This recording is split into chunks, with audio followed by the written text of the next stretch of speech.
मेरा नाम तकदीर सिंह, गांव सरोला, ज़िला झज्जर, हरियाणा। मेरा फ़ोन नंबर 9728521366 है। आज हम अपने खेत में बंसी और सोना मोती गेहूं की बिजाई कर रहे हैं। हम बेड के ऊपर तो गेहूं बो रहे हैं, और ये जो हमारे खेत की जो नाली है, इस नाली में हम गन्ने की नर्सरी तैयार करके नर्सरी लगाएंगे। हम दोनों फसलें एक साथ लेते हैं, गन्ना भी और गेहूं भी। गेहूं हमारा मार्केट में लगभग 6000 रुपये प्रति क्विंटल जाता है, और गन्ने का हम अपने का गुड़, खांड, शक्कर बनवाते हैं।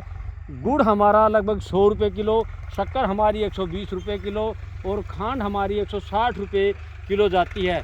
हम बिल्कुल गौ आधारित खेती करते हैं। हम इस अपने खेत में जीवामृत और घन जीवामृत का प्रयोग करते हैं। हम किसी प्रकार का बाज़ार से कोई प्रोडक्ट मोल लेके नहीं आते।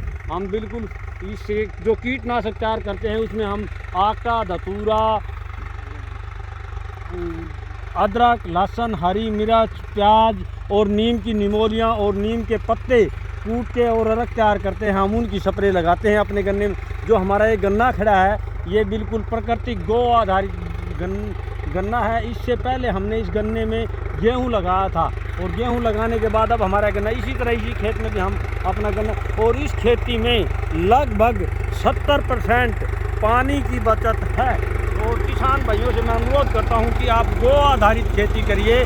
केमिकल खेती में कुछ नहीं रखा, क्योंकि हमें इससे हमारी ज़मीन भी स्वस्थ रहती है, हमारा स्वास्थ्य भी ठीक रहता है, और हमें लोगों को गौ आधारित खेती के लिए करना चाहिए, न कि केमिकल खेती। आने वाला समय गौ आधारित खेती होगा, क्योंकि मनुष्य को अगर अपना स्वास्थ्य बनाना है और स्वस्थ रहना है, तो हमें केमिकल फ्री खेती करनी होगी, और हमें अपना एक खेत तैयार करना। हम लगभग अक्टूबर 2016 से इस खेती को खेती में लगे हुए हैं, और हमने ये 2016 से शुरुआत कर की है।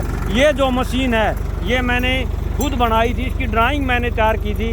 केवल मिस्त्री ने तो इसका केवल वेल्डिंग का काम किया है। ये बेड पे तो गेहूं की बिजाई करती है, और इससे आगे गन्ने पे ये मिट्टी भी चढ़ाएगी, और गन्ने में नड़ाई भी तैयार करेगी। हमने किसान भाइयों के लिए तैयार करी है, और कृपा करके किसान भाई हमारी बात को ध्यान से सुने। अगर किसी किसान के पास 5 एकड़ खेती है, तो वो 1 एकड़ से शुरुआत करते। कोई कहता भी हम घाटे में हैं, किसान बिल्कुल घाटे में नहीं होगा, लेकिन किसान को ईमानदारी से काम करना होगा, और ईमानदारी सबसे अच्छी चीज़ है। ईमानदारी आधार पे काम करते हुए किसान आगे बढ़ सकता है। अगर बेईमानी करेगा तो किसान कभी आगे नहीं बढ़ सकता, क्योंकि जो कस्टमर हमें पैसे दे रहा है वो शुद्ध चीज़ के लिए दे रहा है। इसलिए हमारा दायित्व भी बनता है कि हमें शुद्ध चीज़ ही देनी चाहिए, न कि गलत चीज़ किसी कस्टमर को देनी चाहिए।